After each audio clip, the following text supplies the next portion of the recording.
Hello, everyone. My name is Becky Hasty, and I am the admissions counselor and recruiting coordinator for Simpson's continuing graduate online education programs.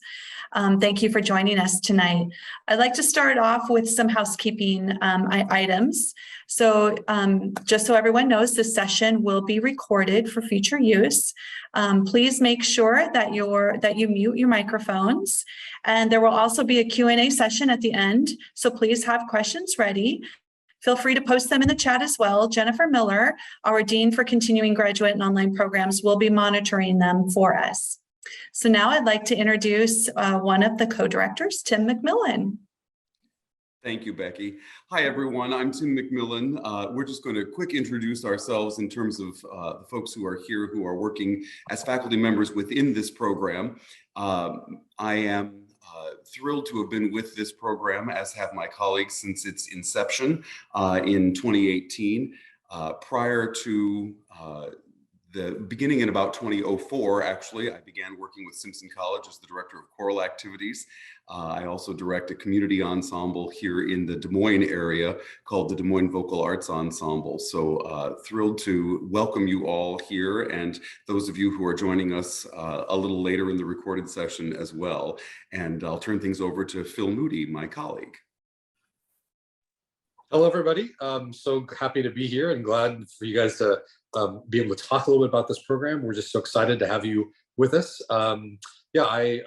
With Tim and with Matt Oldman, we kind of started the idea back in almost 2015 and officially with Simpson, I think, by 2016.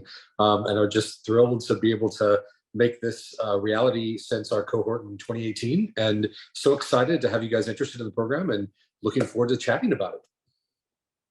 I think we'll go on with Matt. Sure. Hi, everybody. My name is Matt Altman, and I'm speaking to you from beautiful Puerto Vallarta, Mexico, where I just recently moved.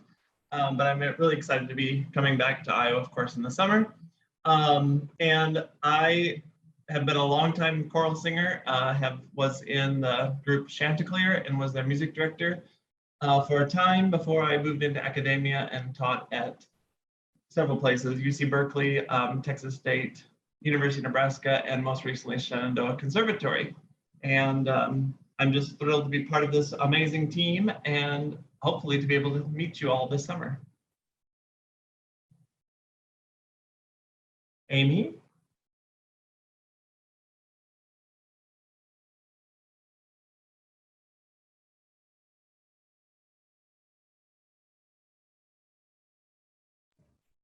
Amy, you might still be muted.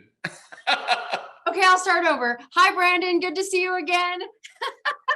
Caitlin and Maya, nice to meet you both and welcome this evening. I am the newest faculty member and have enjoyed the last 3 years of being a part of this amazing faculty. And a little bit about my background is that I am originally from Iowa and taught in the public schools for almost 20 years, and now am in my 5th year at Susquehanna University in central Pennsylvania. So welcome, everybody. And it looks like I'm going to talk to you a little bit about the faculty experience. So obviously, you know, the real privilege, I think, and one of the gifts of this program is that you have an opportunity to work with 4 really, really talented conductors that come from very different backgrounds. And so depending on your level of interest and what it is you want for your own future, there's definitely somebody who's able to meet those needs. We take a look at, Matt and Phil, who have professional choral experience in their background, and Tim and I, who have some public school and collegiate experience along with Matt. And so we're kind of a hodgepodge of everything and just really enjoy the challenges, all 4 of us, of getting to work with all of you in some capacity. So I think that tends to be a real draw to the program because you just never know where your futures in conducting choral ensembles might take you. And then at this point, I would love to talk about just a little bit, who is this program for? So as I mentioned, we don't know where the future might go for each of you individually, but we know that our students, all of them individual in their own right. We have directors that come from the public schools. They've been, high school directors, elementary general music teachers, church choir directors and organists. And then we have conductors who are also singers. And they might be involved in community organizations, leading them and or contributing to them as vocalists. So that's also really awesome because we know that our own singing experiences really contribute to who we become on the podium. And then we're also a great fit for those who are looking to potentially expand your career to the collegiate level. This master's program is beautiful in that it allows you to keep your full-time job, which is often very important from a financial aspect and life aspect. And you're earning that degree in choral conducting before you decide if you're ready to go on and do the terminal degree. So at this point, we are so excited to introduce to you one of our current students. Amber Schroeder hails from Gresham, Oregon, and has a bachelor's and a master's in education, music education from Portland State University. And then she is currently the director at Sam Barlow High School, but she also is an associate director for the Pacific Youth Choir and is the assistant conductor for Coro and Scola. So she is one of our best and brightest current students, and we're so excited that she was willing to chat with you all tonight. So Amber, the window is yours. Well, first, let me just check my sound. Can you guys hear me okay? Yes. Awesome. Thank you so much. I am actually coming from a gig tonight. I'm with Coro and Scola this evening. We have a big honor choir event for high school students from around Portland. And I told the conductor I would be taken off to do this. And he was like, oh, yes, please do that. I just want to take a second to talk about how important Simpson has become in my life. I was one of those people wondering, could I ever pursue a degree like this? Because I have a job that I love very much, and I worked hard to earn that job. And all of the pathways to getting a master's degree in conducting seemed to be met with, oh, you have to take a year or two off. And I really just did not want to do that financially.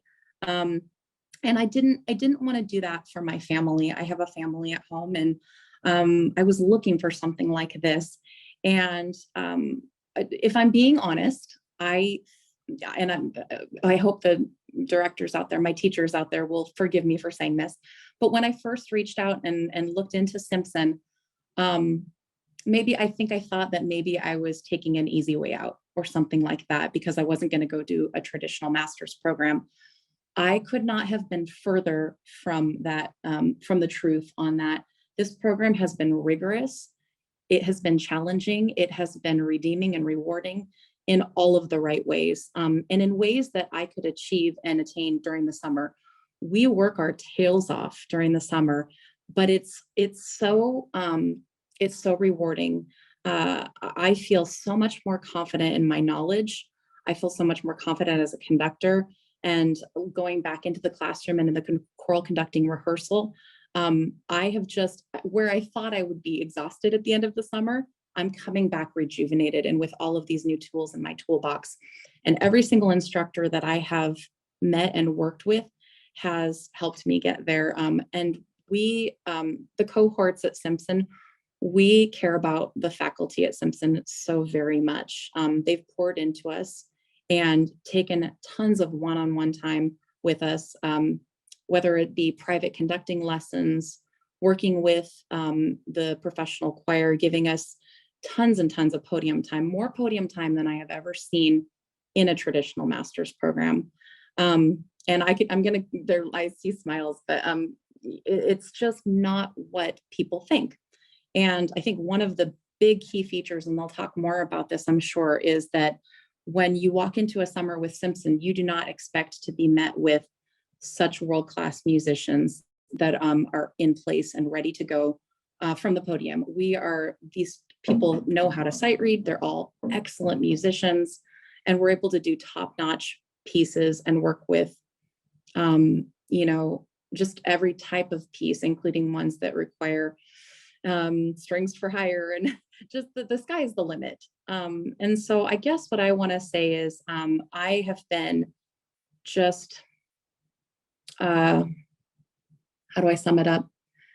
I've been really blessed to have found Simpson and to find the people in it. And the last part I'll say is that the friends and the colleagues I have met, we talk all year long. We are connected, and we are supportive to each other to the end. So they don't necessarily know this, but I don't know if our teachers know this, but we are talking all year long and chatting and getting ideas from each other. We now have a family that we can go to and get things and get help from. And that's kind of what it's like, is we build this great family bond there while we're there. And I couldn't be happier with the results. Have I missed anything, you guys? Brilliant, Amber, and thank you very much.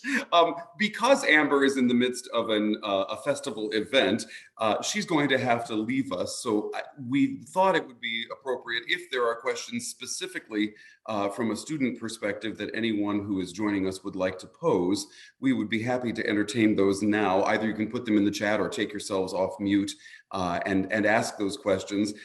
We let Amber know she'd be on the hot seat for a minute with a little Q&A, but would love for any questions that you might have from the student perspective. I know this is at the beginning of the presentation, but if there are specific things that would be useful to know from her perspective, we would love for you to ask those questions now.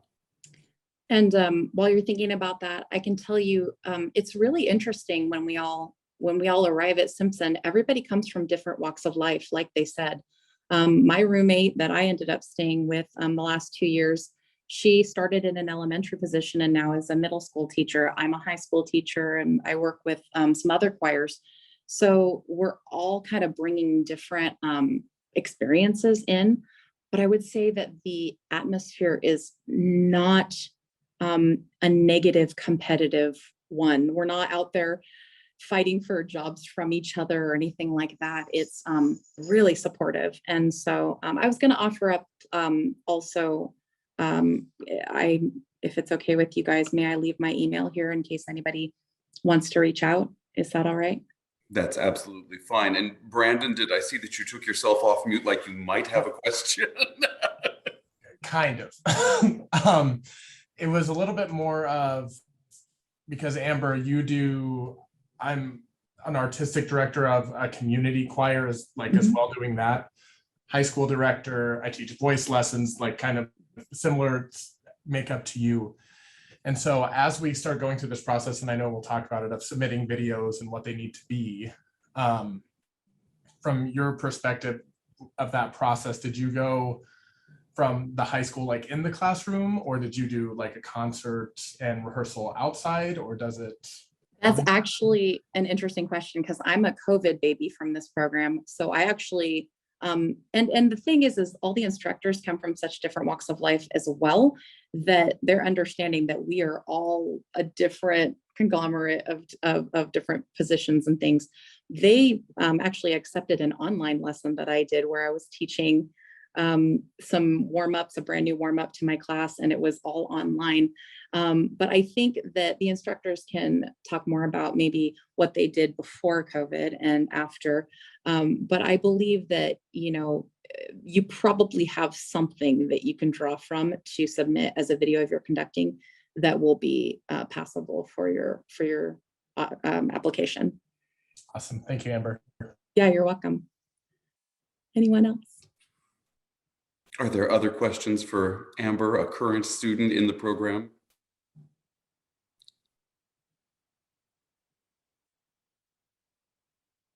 All right. Well, then thank you very much for joining us this evening, Amber.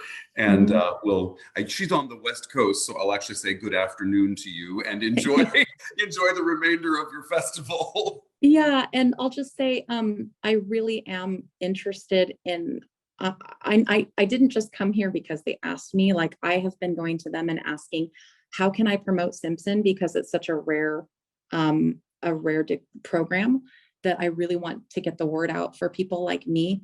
This is an excellent choice. There are a lot of tiny questions that you might have, and I remember having those as well. And I would be happy, even if you think it's a small question, I'd be happy. Shoot me an email, and I would love to answer those little, questions like, well, what about this? What about that?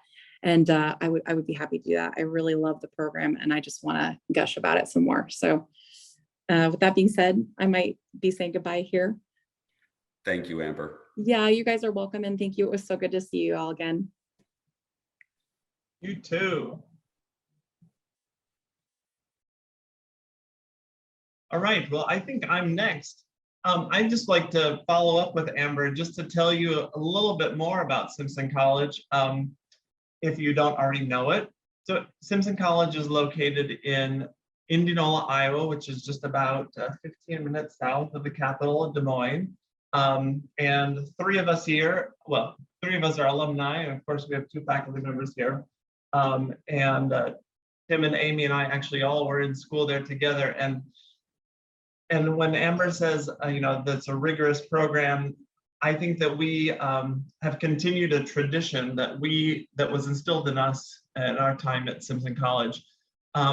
Simpson College is the home of the Des Moines Metro Opera, as well as a fantastic music department. And when we were in school, and as it continues to be, it's a place for a little, farming town. It's an amazing place where during the summer, now we're talking about hundreds of musicians from all over the world who flock to this little place between our program and the opera company, and thousands of audience members and things come, and it's a magical place to be in the summertime, with music just going on everywhere you look.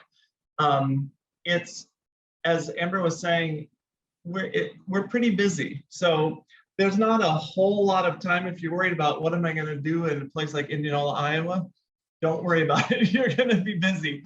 But Des Moines is really close. We also make sure that there's plenty of time for social interactions and whatnot. A lot of people have been able to get involved with by either seeing shows or meeting other singers with the opera, from the opera company, which really is a great crossover. It's a really great place to just meet people and have more connections. Well, there's one other thing I was going to say. Well, also it's just a really beautiful campus, and it's a beautiful place to be. So we couldn't be more proud of our alma mater, and we hope that it'll become your alma mater too. Thanks, Matt. And I'll talk a little bit about specifically the Master in Music program in choral conducting and how it got started. You may know, or perhaps you don't, that this is one of the newer programs at Simpson, and probably newer programs, particularly given the last 3 years or so in our world, that exists in the US. It's a program that was born out of the observation that there is a lack of programming that is summer specific. So what makes this program unique is that it is a 3-summer intensive program, as I'm guessing you all probably know. And the intent there is, as you heard Amy say earlier and Amber speak to as well, that we hope that people are able to continue their musical endeavors and their professional desires while pursuing a master's program, and not take that traditional, I have to leave what I've just started doing so that I can go get better at what I do, and come back to it later. There is certainly a desire to continue to be able to apply what one learns in the summer semesters to your regular work during the school year as well, during the program year. However, you may notice that there are not a ton of programs or performance programs in conducting that exist. And the reason for that is actually pretty simple. One of the requirements, of course, for an MM program in conducting is that there is an instrument or an ensemble that is an important aspect of the program. And at most institutions, when summer rolls around, the ensemble takes off and does not exist. So the reason, and really the only reason this program can exist, is because of a partnership, and a unique partnership between a professional choral ensemble, choral vocal artists, and Simpson College. So Simpson College brings along with it the HLC, all of the accreditations, as well as the NASM, National Association Schools of Music. So you know that you're enrolled in a program that is meeting standards and benchmarks that are the norm across the US. What Choral brings to the table is an amazing professional ensemble that you've heard referenced by a couple of times now. Not only the professional ensemble itself, the vocal artists, but also through a program called the Young Artist Program. There are a number of aspiring young musicians who join us as well and serve as the lab ensemble and as the performing ensemble. So the young artists are with us for at least 6 of the 7 weeks that we're in residence. Many of them are either undergraduate or graduate voice majors or music education majors, so wonderful musicians in their own right, and they're augmented then by the vocal artists. And those are all responsibilities that Choral brings to the program and allows for what winds up being an amazing choral experience. You heard Amber mention that folks read. That's true. One of the great things about that is that it means that in the summer we're able to achieve in terms of a level of musicianship, not only if it's the simplest piece to read, it's still a piece that is treated and advanced in a way that is highly musical and applicable to all levels. The amount of rehearsal time perhaps is not the same that one of us might use with a high school or a middle school ensemble, but the level of musicianship is achievable across the board. So we noticed there was not a richness of those types of programs that existed in the US, and we decided and noticed there was definitely an opportunity here through collaborating that made this program possible. And as it turns out, that's also, we believe, what makes this program unique and very special. Not only does it provide a schedule that works for most folks in a way that many programs don't, but additionally, I would put the summer program, the Des Moines Choral Festival ensembles, up against the finest in the nation, and they really are a wonderfully supportive group of folks who respond well to singers as well. So we're excited about what has become and the synergy that's been created. So with that, I think it's probably a nice tie-in to talk a little bit about, in addition to the conducting, what does the curriculum actually look like? And I'll turn that over to Amy. You might still be muted. I just don't want to interrupt anyone else. But thank you, Tim. So I think, when we get ready to start any program, one of the biggest questions is what is in the curriculum and what do I have in my background that perhaps has prepared me well for a program like this? And the answer is any of you who have, any sort of music degree, period. This is all taking off kind of from where you left off in your undergrad experience. And probably at the heart of the curriculum is the choral literature sequence that happens over the course of your 3 summers with us, where you take a deep dive into the historical context for where choral music comes from and why we sometimes do what we do during the different eras. And you'll get a lot of detail. It's a pretty intense course. And at the same time, I think for many of our students, they leave feeling like at the heart of their learning was the information that is presented in choral literature. And it's a beautiful situation in that it's collaborative and it's shared, and you have lots of opportunities to do some independent learning, as well as a tremendous amount of learning from your colleagues. So it's a pretty cool experience. And then you'll also take some seminars, which deal with everything from how to voice a choir and different thoughts and opinions like that, to advanced musicianship kinds of courses where you might learn about orchestration, and you'll be reviewing, the different instruments and the kinds of things that we have to think about now in choral masterworks, and that kind of thing from the Podium, as well as score reduction and how to reduce that so that you can, play a few parts here and there. And then, many things in terms of even like for the community choir organizations, some administrative type things on that end, as well as some of your, basic review of music education and learning about, or just learning a little bit further regarding sort of the basics of choral sound and technique and methodology, etc. And then we have an extensive theory and history course that happens, I think, 2 out of your 3 summers in some fashion. And we have wonderful faculty that are experts in those particular areas and do a great deal of connecting it to where you are in the choral lit sequence and just how it all ties together, so that it makes sense to you as much on the musician level as it does specifically geared toward the conductor.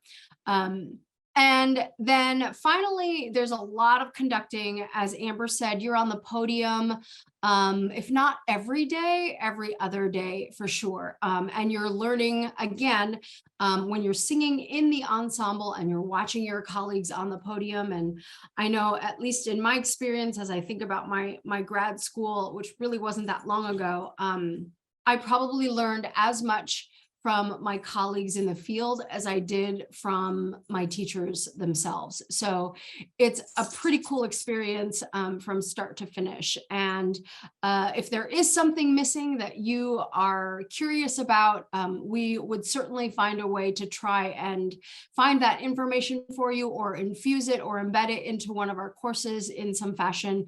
But we really value your feedback in that way, in what is meaningful to you in terms of the coursework being taught. So that's kind of our curriculum in a nutshell.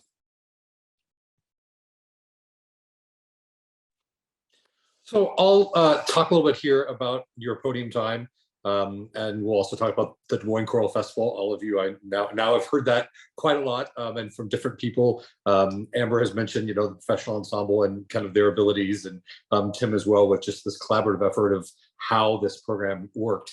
And I wanted to make sure at the very beginning that we got to Amber and had ample time for questions with her, but I wanted to spend one moment as we talk about podium time, just of kind of choro in general and this collaboration and how it happened. As Tim mentioned, we all started to see this need for this summer master's program that was not just, and I love the fact that Amber said, at first I thought maybe I was going the easy route, and then I got there and realized, oh my gosh, I'm not. The idea of it's a summer program, we all felt needed to be there. But Matt Altman and I have been friends since, gosh, 2000 or 98 or 2000. It's been a long time. I had found Contus when I was at St. Olaf. Matt at that point was in Chanticleer, and we had crossed paths through Santa Fe Desert Chorale, and then have just been lifelong friends since then. And as I was talking with him, he said, Simpson is probably a great college to look at with this. And and Tim McMillan at that point, Tim and Matt were roommates at at Simpson together. So they were always together. Tim at that point was also the chair of the music department. In his second term of that already, you'll find out pretty quickly Tim works all the time, and we're always happy for that. But we decided, how can we make this work? And again, that it's not just a summer program that seems like it's different than a traditional program. So we spent a lot of time looking at the curriculum that you just saw, looking at how podium time would work, how the lab choir rehearsals, how the performances would work, to basically say, let's take 2 full years, a normal 4 semesters, and let's see how we put those into 3 summer semesters that don't, obviously burn out any student, but make sure that they're still getting as rigorous of an education, both academically and performance-wise on that podium, that you would at a traditional college. So that's all of that to say, the curriculum you just saw, basically in the morning you deal with academic courses, then in the afternoon and evenings we have rehearsals or performances as we get through the summer. Tim is correct with 6 weeks out of the 7, the young artists and then some of the vocal artists are there the entire time. Their job, as you've now heard, is to be there for the ensemble, to be there for you. Music is prepared. Music is given quite ahead of time. They prepare themselves a lot of that before they get onto that first rehearsal. So even in our lab choir rehearsals, and that setting doesn't become as much of a, okay, let's go through and teach you this music like you would in your high school classroom or your middle school classroom or your community choir, but that is much more of a, okay, you know what, this is the time for you as a conductor. So you're going to spend the 15 minutes on the podium going through a portion of a piece, but there's going to be a faculty member that's there that's going to start and stop you to say, that was a great gesture. What about this gesture? Or what is there something else you'd like to try within the section that you think will be a better tool? So instead of your degree only being the, I know how to rehearse, and then, I had a little bit of time here because I was lucky and we got through the rehearsal plan I wanted. So now I got to, try a different gesture. No, we make sure that there's a lot of time just for you to try out your gestures, for, as Amber said, for you to find more tools in your toolbox from that podium. And that's a really important thing for us. And as you've heard from Amber, and I think if you hear from any student, that is one of those prime things with this program that we are so proud of and happy to offer. So the lab choirs will be every afternoon from 2:30 to 5 for the first 3 or 4 weeks until we get to the festival performances. So within that rotation, as Amy had said, you're conducting in that lab choir probably not every other day, or probably not every day, because we want to give you a little time to prepare for your next event, but almost every other day, you're up there for 10 or 15 minutes working through a piece and working with different faculty. All 4 of us as resident faculty are there to work with you at different times throughout that music. So you're getting all of these different perspectives. I think of it as your long conducting masterclass that goes on for about 4 weeks. Then we get to the performances with the Des Moines Choral Festival. And so if we want to go to that next slide, Jen, or Becky, if you wouldn't mind, the Des Moines Choral Festival itself, it is produced by Choral. And Choral as an organization, its mission has always been to find where it's needed and adapt to that. So from the beginning, when I was in Houston in 2000 and singing with Houston Grand Opera, chorus, I had a church job, and that church said, we'd love to have a little professional choral festival of 3 or 4 concerts a year. And I thought, okay, sure. So let's create Choral and let's make that happen. Then we did a lot of music educational things in Texas still. Then I was in Tucson for a doctorate with University of Arizona with Bruce Chamberlain. So Choral did some concerts over there as we could work. I've now been in Atlanta for 10 years. I can barely believe it, but for 10 years, after going to University of Georgia and teaching there for a year, and then at Clayton State University. And again, we've had a high school choral institute. We've had different concert series here, but that was at the time then when Matt and Tim and I said, we need something. And Choral was able to say, I think we can help with that. I think we can make this work. So it's always adapting and doing what it needs within the choral realm for music education and for performance, that's focused not just on audiences, but the artists and the ensemble itself, and enriching all of our lives. So the festival itself, then we produce it. About 80% of the concerts Well, I should have said 80% of the music within the concerts are conducted by the graduate students. So as you can tell, the festival itself is the engine for your recital credits, for every requirement you need in those recital guidelines that are in our handbook. So you're not doing anything during the year. You're taking care of all of your concerts in the summer. Every grad student, as a first or second year, conducts in one concert or possibly two, depending again on the summer and how all the various concerts are working. We look at approximately 15 minutes of music that you would conduct that summer. Then, and as a first year, as a second year, 15 to 20 minutes of music that you would conduct that summer as well.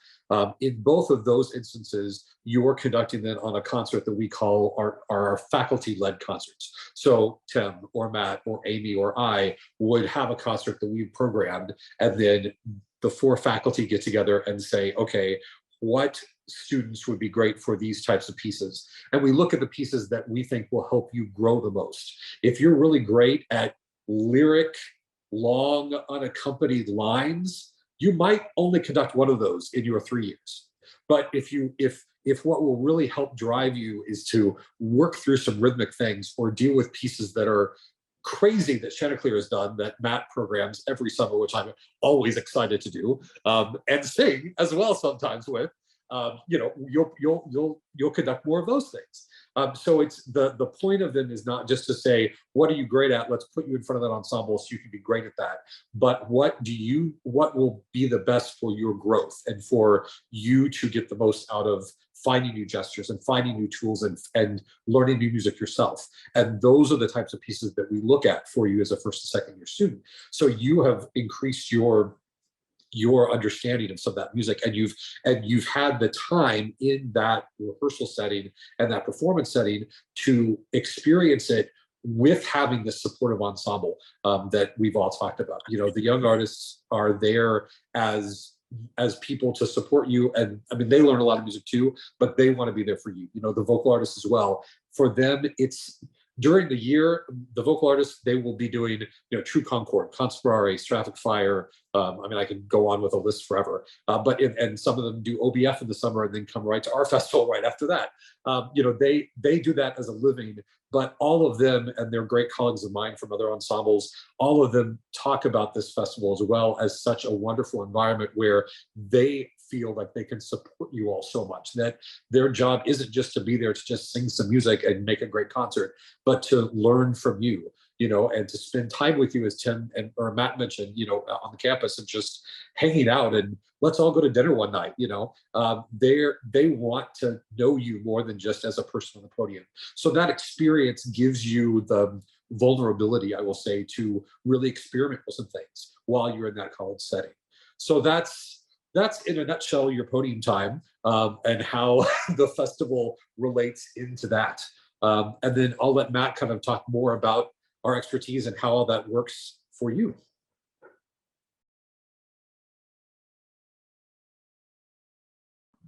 Sorry, hi there.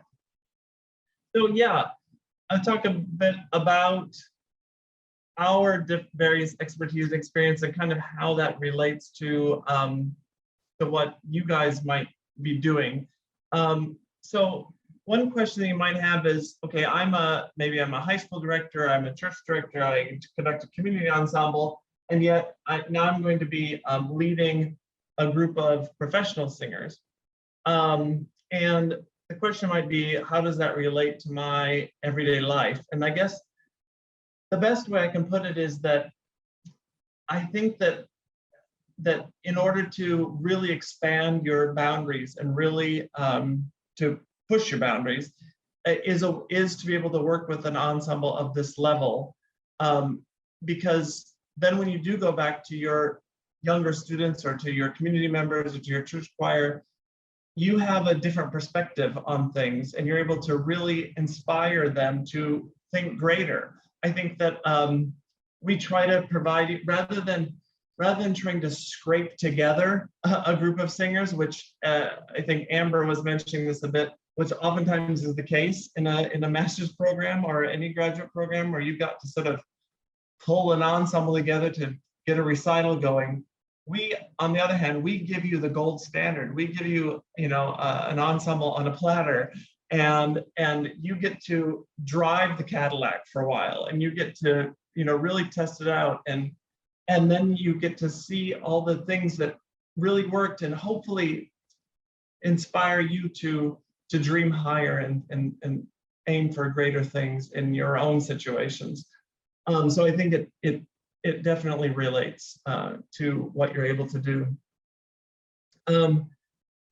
And as far as like your interactions with us, the faculty members, it's been mentioned a couple of times already, but not only will there be all sorts of opportunities to work with us in the lab choir settings and in your individual concerts and things like that, but also we're all available to you all summer for individual coachings, lessons, and honestly, just throughout the year as well. I just got a call today from one of our young artists who just wanted to catch up. And we both mentioned how amazing it is to watch how everybody's following each other on social media and things like that. And Amber mentioned this, that supportive family nature of it all. It's the same with us as faculty members. We're available to you all throughout the year, and even after you leave us. We continue to follow our graduates, and I'm thrilled whenever I get a call or an email from any of them, you know, just to chat or to ask for advice or talk about programming or any of those sorts of things.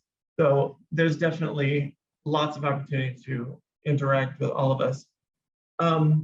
Also, one thing that we try to provide for you every year is the opportunity to work with other, not just the full-time faculty, but other experts in the field.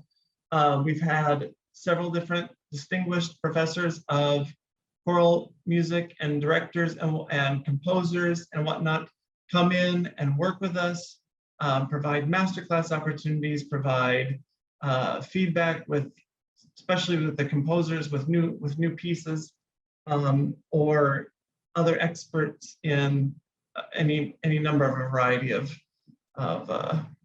topics.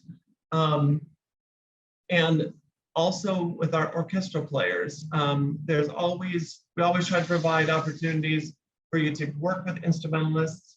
That might happen throughout the 3 years in various points along the way, but certainly by the end of your third year, we try to provide everybody with an opportunity to conduct at least a portion of some type of masterwork with chorus and orchestra.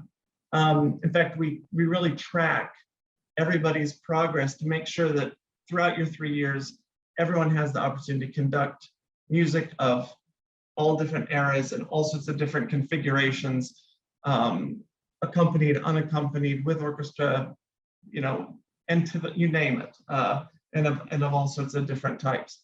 So I think that if you're wondering, is this the right sort of fit? Is this, especially if you're a person saying, is this the type of degree I want to do, or would I be better served doing, say, a master's in music education?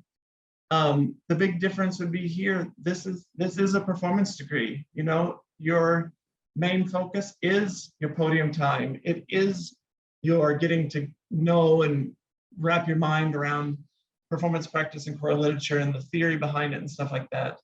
And we hope that those experiences will be the things that you can take back to your own ensembles and not just know the theory behind it all, but the actual practice of turning those black splotches on a piece of paper into actual music.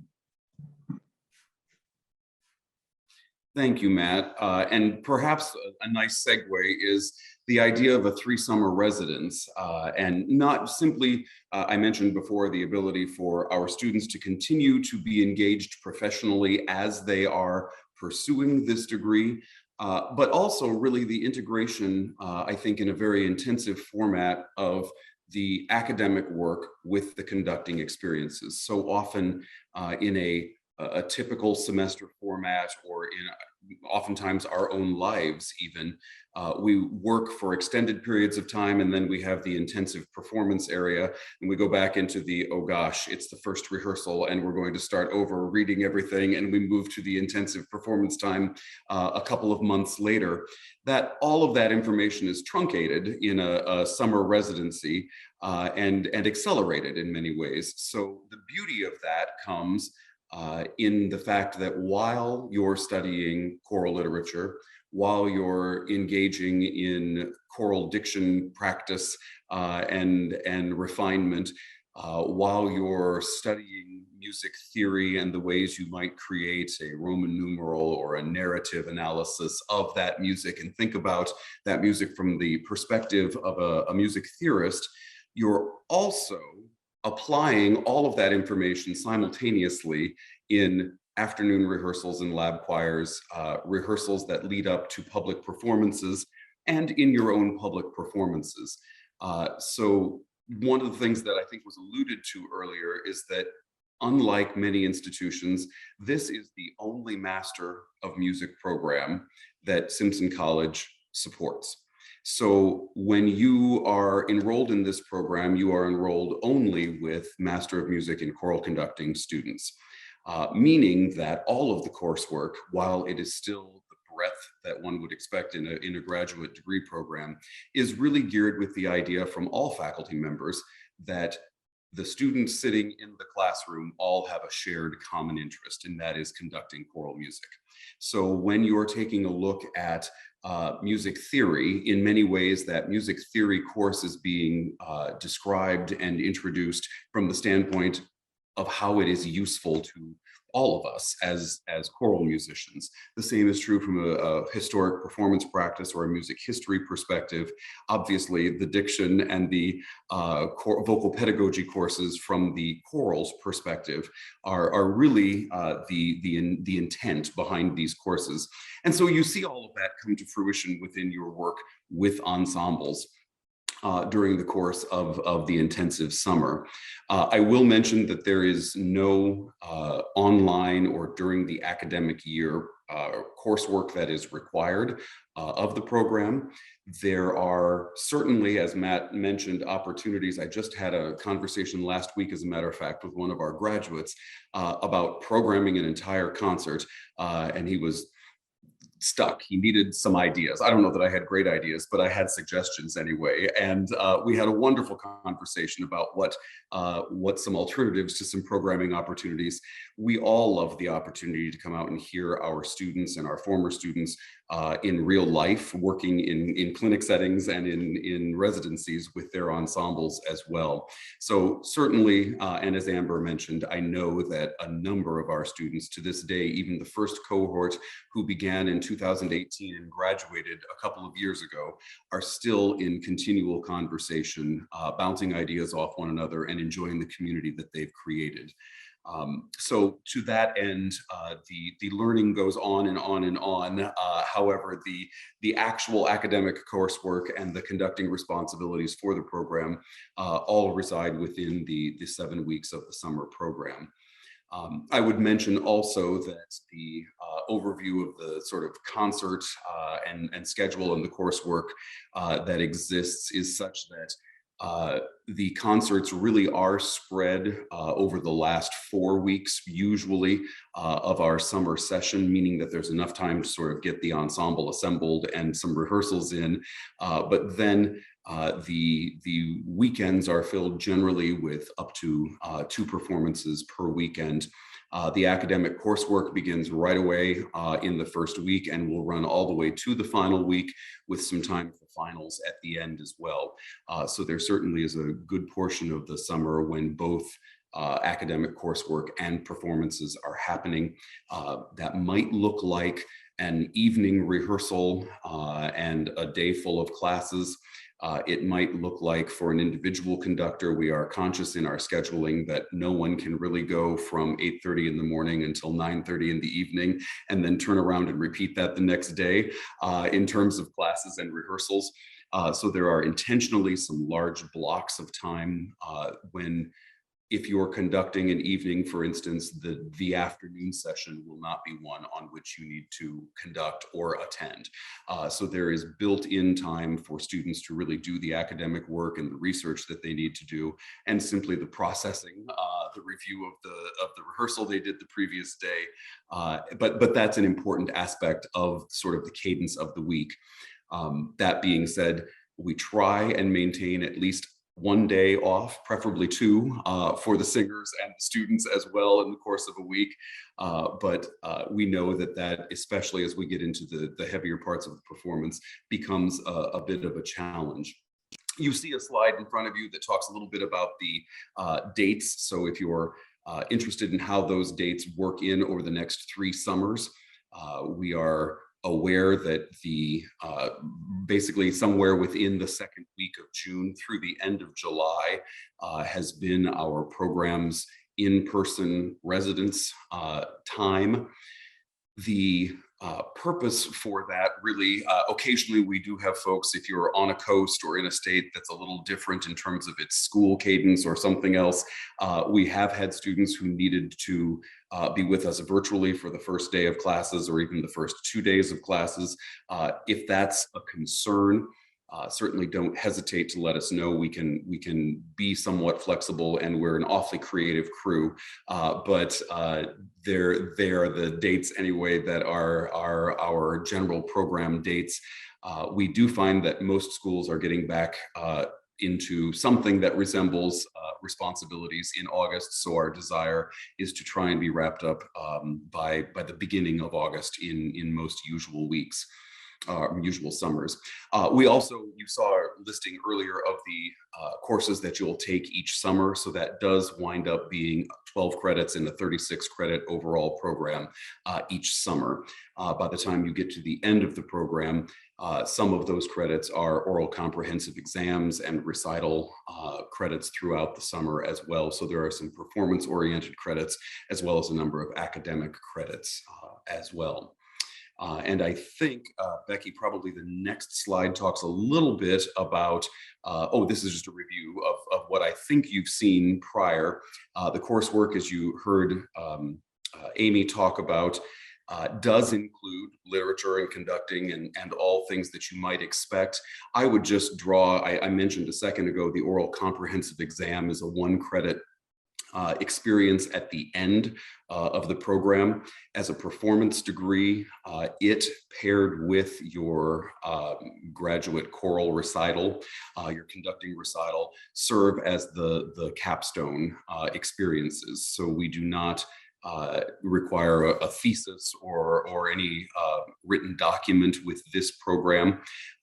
The conducting recital requirements, however, are in many ways met throughout the course of your 3 summers. In the final summer, however, you will program your own concert in collaboration with some of your colleagues.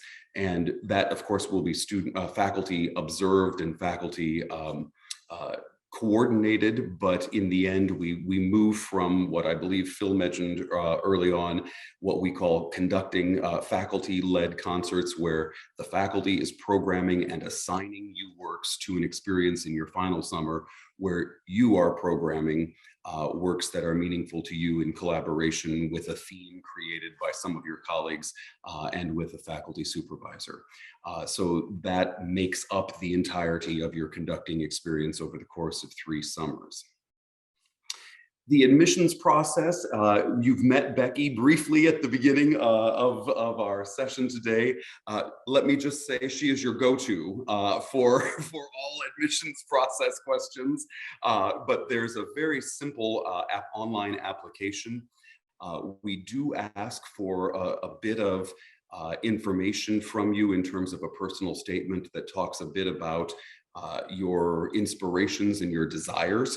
It helps us as a faculty to know what it is that you're hoping to get out of a program such as this. The biggest point of question that we normally get has to do with our pre-screening video request.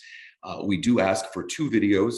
In each case, if it's at all possible, it's helpful because of what we're looking for to see you from a front view. We certainly acknowledge that oftentimes, if it's a performance setting, you might have only available to you a view from behind. If you've got a concert coming up where you can set up a camera somewhere near, or have one of those lovely singers hold one, no, that's a bad idea, within the performance. I've never done that, I promise. But it could be, certainly, we are flexible. If it's a bit of a side view instead of a direct on, we're practical and we understand what works best in your situation. But what we're looking for in the rehearsal video, oftentimes we're asked, what is it that I should be showing? Do you want to see me warm up a choir? Do you see me vocalize with a group?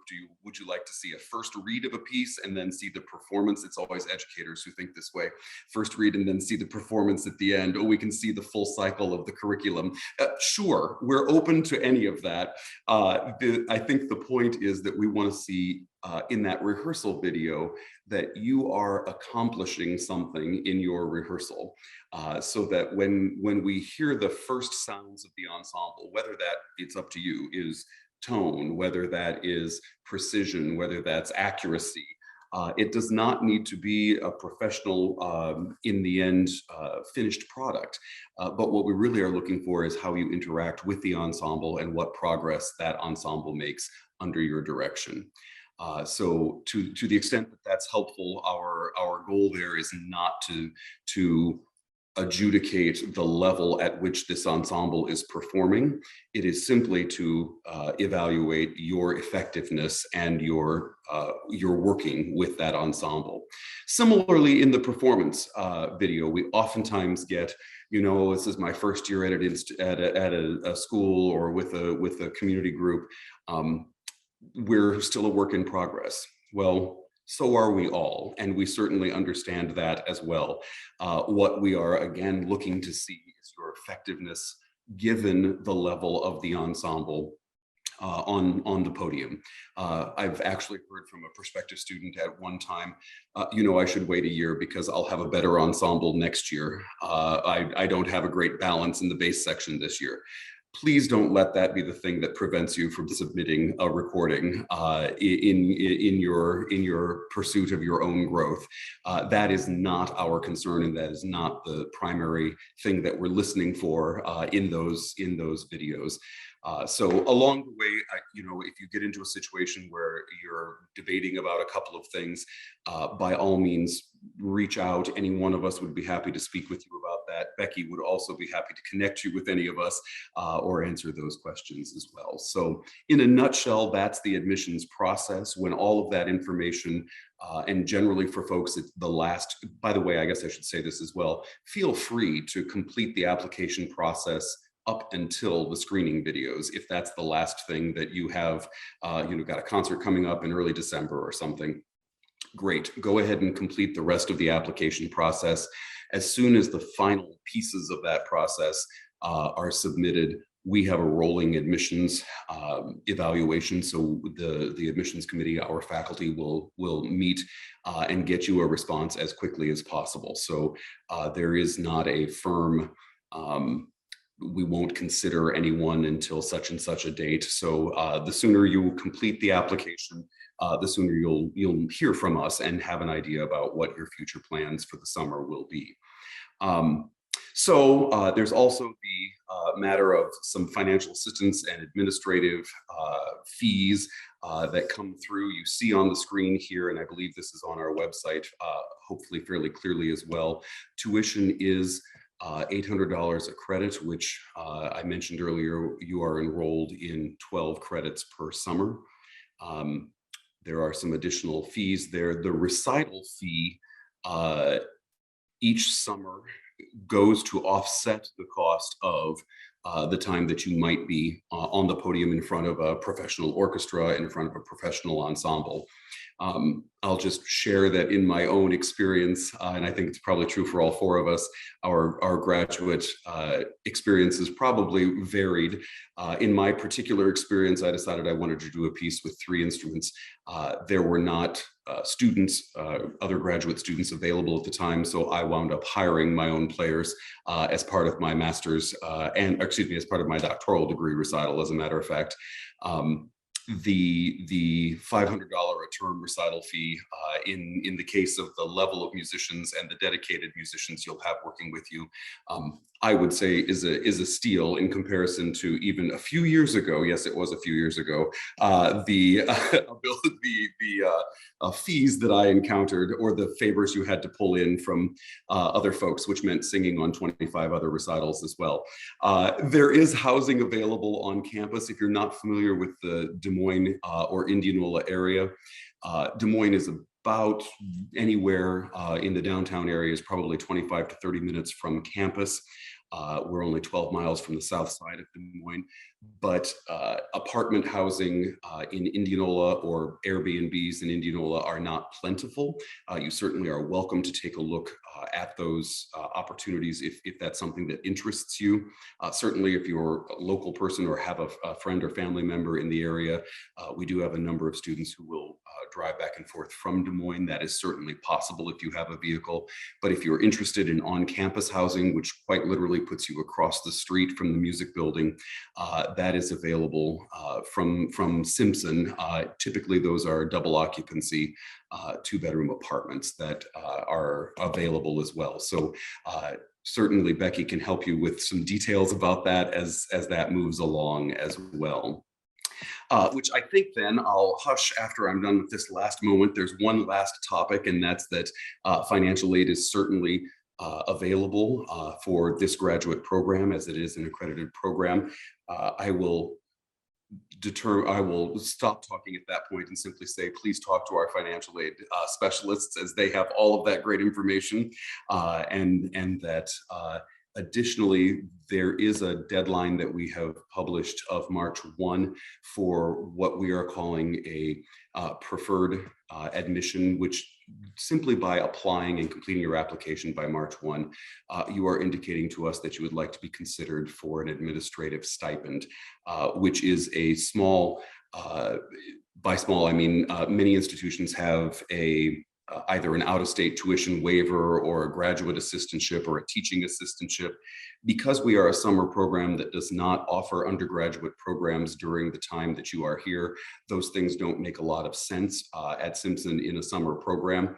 What we do offer is an opportunity for students, should they choose, to be considered for an administrative position that helps to support the Des Moines Choral Festival. So that might involve box office work. It might involve some concert setup, some logistics, getting singers from place to place, working with housing for singers.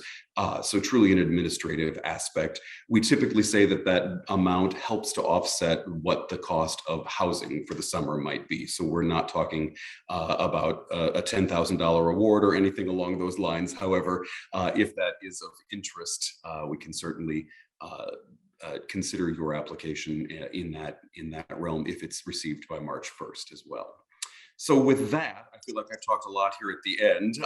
I'm going to turn things over to Becky if you'd like to say a few words to wrap us up, and we'd be happy to field some questions as well then from those who are with us. All right, thank you, Tim.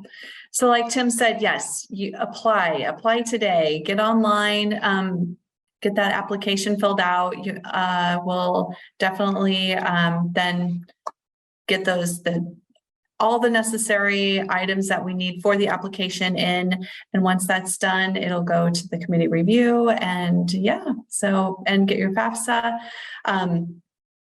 I am new in the position since August, so I am also learning, but I can definitely find the answers for you when you have questions for me that I am unable to answer. So please feel free to email, call. I'm eager to speak with each and every one of you, and we can do Zoom sessions, anything. So anything that works for your schedule. So just let me know.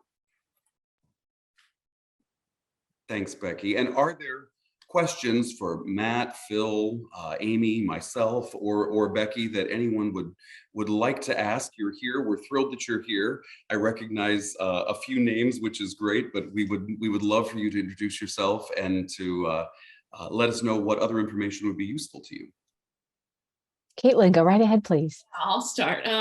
So Becky, I've been kind of emailing you some questions, and is there a way that we know that, the person that we, send that email to be a recommender for us, like, do we know like when they submit their letters and stuff, just to make sure like we can check that off the list as we're getting our application ready? Yes, and they'll be, yes, you will, from what I understand is that those letters will get uploaded into onto your application, and yeah, you should be, I believe, notified, right, Jennifer? Yeah, I'll help out on this one. Caitlin, I Okay. think there's two ways we can help you with that. One being that when you're looking at the application process in Slate, there should be a little green check mark that tells you, yes, this piece is done, so that when it comes to us and it gets uploaded, you should see that check off. But if you ever have a question, Becky can also see those things in our system. So you can always ask, is there anything I'm missing? Is there anything outstanding? And she can help support you with that checklist of information also. Awesome, thank you. And then question for the faculty. I've heard about oral comprehensive exams, but like I've never been a part of one. So if you could just like give some more information on that, just so I can learn more about that process as well. Sure, I'm happy to field that one. And good, it's nice you've heard of them. It's good that you haven't been a part of one at this point. But really, the oral part is somewhat a misnomer in that in our particular instance, we do ask our candidates for the final part of the degree to actually appear with a little bit of written material. However, that's written material that they're going to discuss. And so it's for us divided into 3 large portions. It means at near the end, second half of your final summer with us, there will be a 45-minute to an hour session scheduled. We will ask you some questions. You'll have some prepared prompts about literature, choral literature, and its history and its relevance to the modern canon.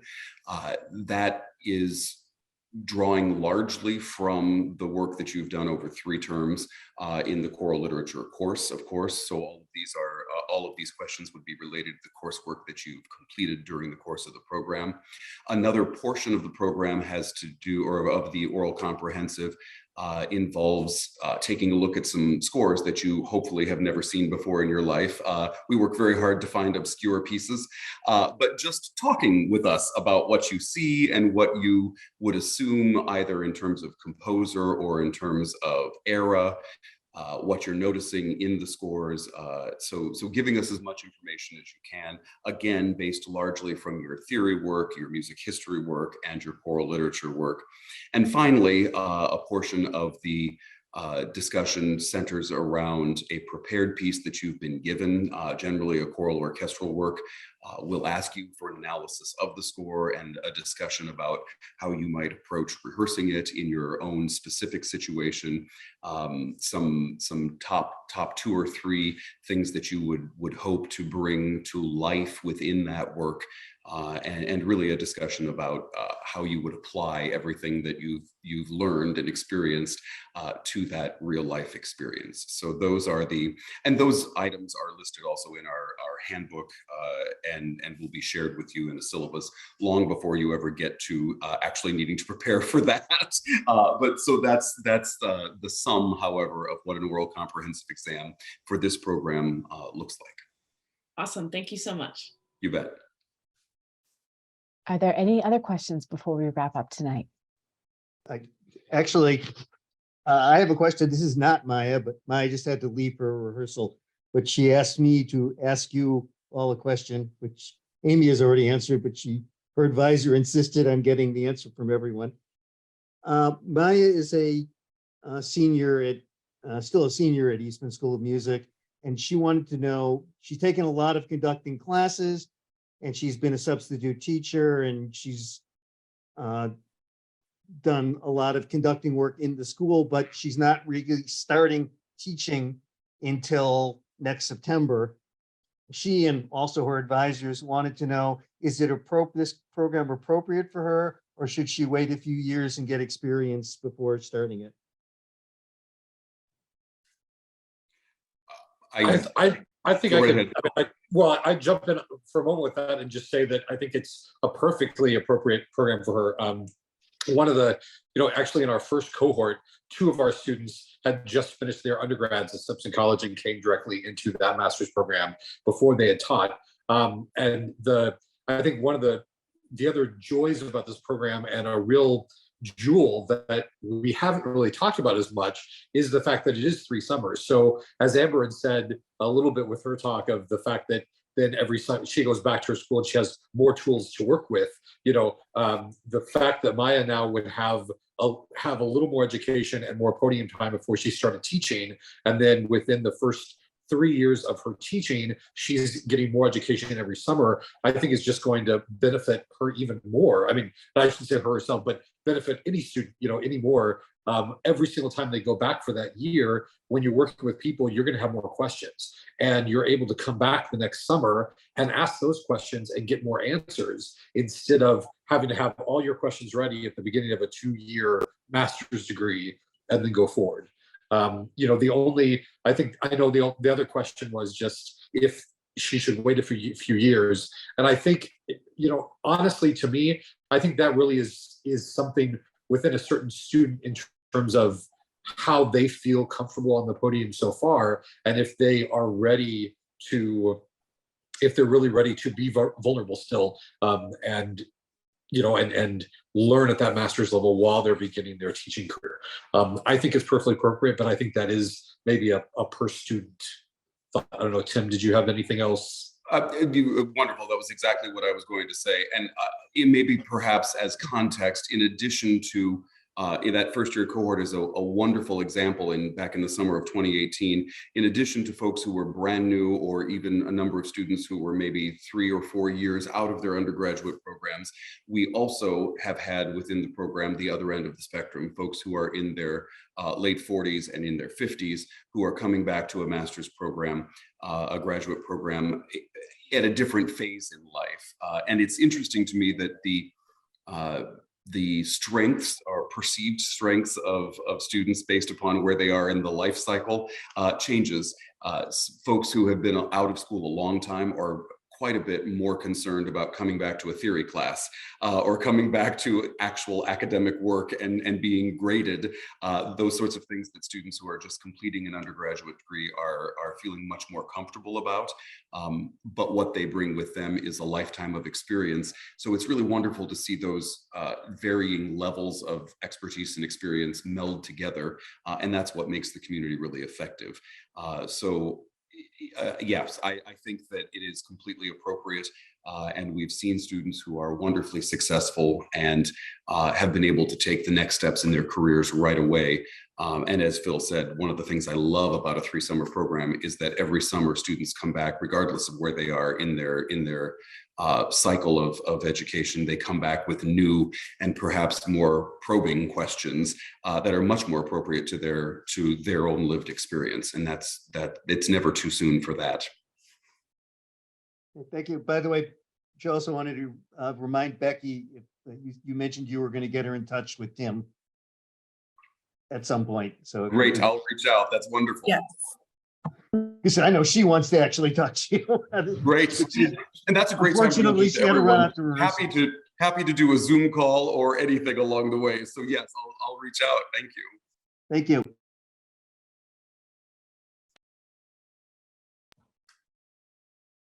Are there other questions or information that could be useful?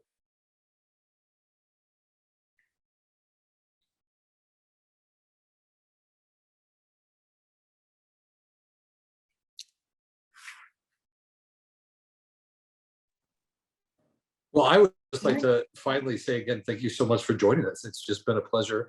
I hope you can tell from the 4 faculty here and Becky and Jennifer as well that, I mean, this program is something that we are all so proud of and all so committed to having just be as successful as it can. And, you know, the way it's successful is because of the students. So we're so happy that you've all taken this interest in the first steps. And yes, I hope to see you all. Brandon, it was great to see your face again after seeing you this summer with Devin at his concert. So it'll just be great to get to know all of you a little more in the application process too. I know Tim, Matt, Amy, anything else? Becky, do you have any? Oh, sorry. Just we look forward to seeing you all, and thank you for joining us this evening. And I know you all have Becky's information, but certainly feel free to reach out, and I'll turn things back over to Becky. All right. Yes, thank you, everyone. And yeah, please feel free. You can call, email. I'm available anytime. Just I would love the opportunity to talk with each and every one of you. So, all right. All right. Thank you, everyone, so much. Have a great evening. Have a great night, everyone. Bye-bye. Bye, Bye. everybody. Bye.